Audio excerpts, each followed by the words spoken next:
Let's start with the very basics of Sasha. Who are you, and what is your background in autophan genetics? And I'm going to leave it there because it's such a loaded question. Yes. Okay. I'll see if I can if I can keep Sorry, this brother. I short. just That's all right. Uh, so yeah, I'm Sasha, otherwise known as the Joint Doctor. For a while, I kept my identity sort of underground, and that's why I had this moniker, the Joint Doctor. Everything was sort of underground back then.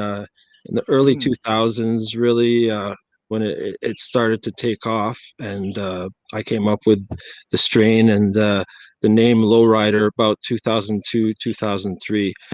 And at the time, I just finished college. I was moving around a bit, living in an apartment, and I still, I developed a passion for growing cannabis. And what I was looking for was a type of strain that would be easy to grow in small spaces. I wasn't looking to grow, a commercial crops. And a lot of us were just looking for something that was easy to grow in apartments and backyard gardens. And so I experimented a little bit with seeds, and a few of my friends and I, traded genetics.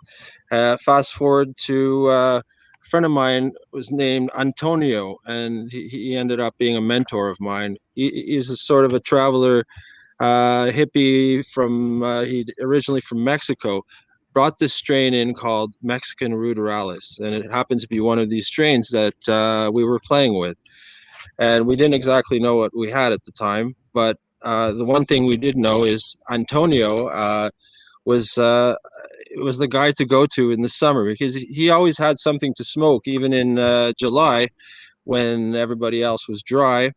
Right. And this is because he had this special plant that it flowered and finished basically in July, which was unheard of.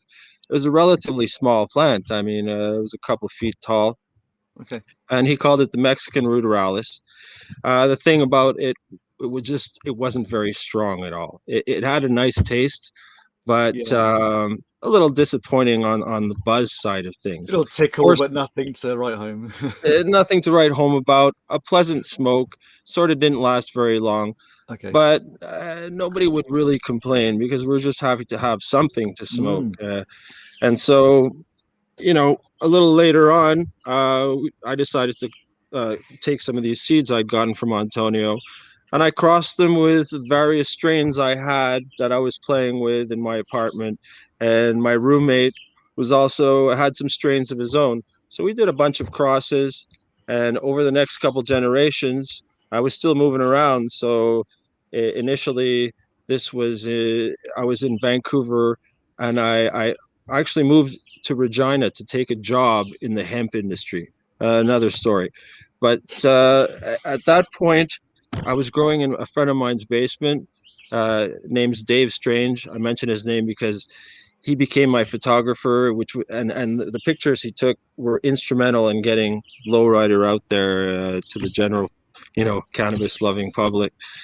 And in Dave's basement, the first generation of we'd crossed I'd crossed the ruderalis, Mexican ruderalis, with a couple different strains.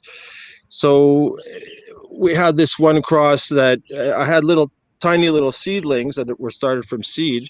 We were just started under 24 hours of light, and within 2 weeks we noticed these three tiny little plants start to flower. I mean, they were just seedlings still, and they turned into, they start to sprout male flowers.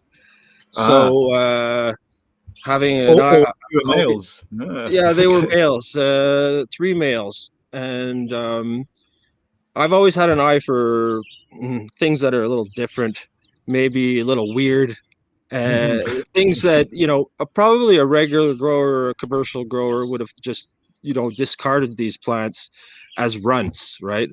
Mm. Me instead, what I did is I discarded everything else Yeah. and I kept these runts. So I bred these. I kept these tiny little males, and just for fun of it, crossed them with some of the females. that were ended up the smaller ones that the ones that just flowered right away under 24 hours of light. And what we ended up with in the next generation was a variety that was 100% auto flowering. Every plant did what it was supposed to, and we now had stabilized without exactly knowing how, Yeah. uh, because we were learning as we were going along what are dominant and recessive genes and so on. Mm. So all we knew is we came up with this. So we had this new strain that was, we looked at it more of as a novelty. It was something. It was cute. It was something small, something you could grow in your apartment in the windowsill. Your mom could grow in her flower garden Yeah. and harvest in the middle of the summer. The neighbors wouldn't even notice, sort of thing. So it might have stayed that way, a novelty, if not for the fact that my friend Dave worked at a magazine called Heads Magazine in Canada, and we started up a seed bank called Original Seeds, and our flagship strain was the Lowryder. We started to advertise, start to gain some popularity, and soon enough, I began to receive calls from far off places like uh, Russia and Spain, with people who had heard about my strain, because we were sharing things back then. I was quite active on the forums, online forums such as I was overgrow.com. just going to ask about overgrow. People Yeah. these days hear the word over. I was on overgrow a lot, young in those, and just Oh yeah. it's just one of those that it brings people together. People, oh, overgrow, yeah. Exactly. A lot of Yeah, it things was happen on that it's web a forum. huge So, phenomenon that got shut down, but there was a great many of us on there, different chat rooms, different subjects, so on. There was a chat room that was specifically for autos, and that really went far in getting the concept out there, getting it more accepted. Because at the beginning, it was just it was ridiculed. Most people didn't want anything to do with ruderalis and to be yeah. associated with wild plants, bunkweed, ditchweed, whatever you want to call it. So most people were skeptical, especially seasoned growers. They just didn't want to Mm. hear from it. It was more your everyday person who is maybe curious about growing, who says, "Hey, that sounds cool. Maybe I'll try that." Mm. So, you know, and that's the thing. Autoflowers ended up opening up whole new markets for people who were not necessarily growers, who would just like to try growing some uh, in their backyard, their rooftop, whatever, without having some tremendous expertise, and Mm. controlling the light cycle, because you don't have to change the photo period to make them flower, right? So it became a little bit of an entry level type of weed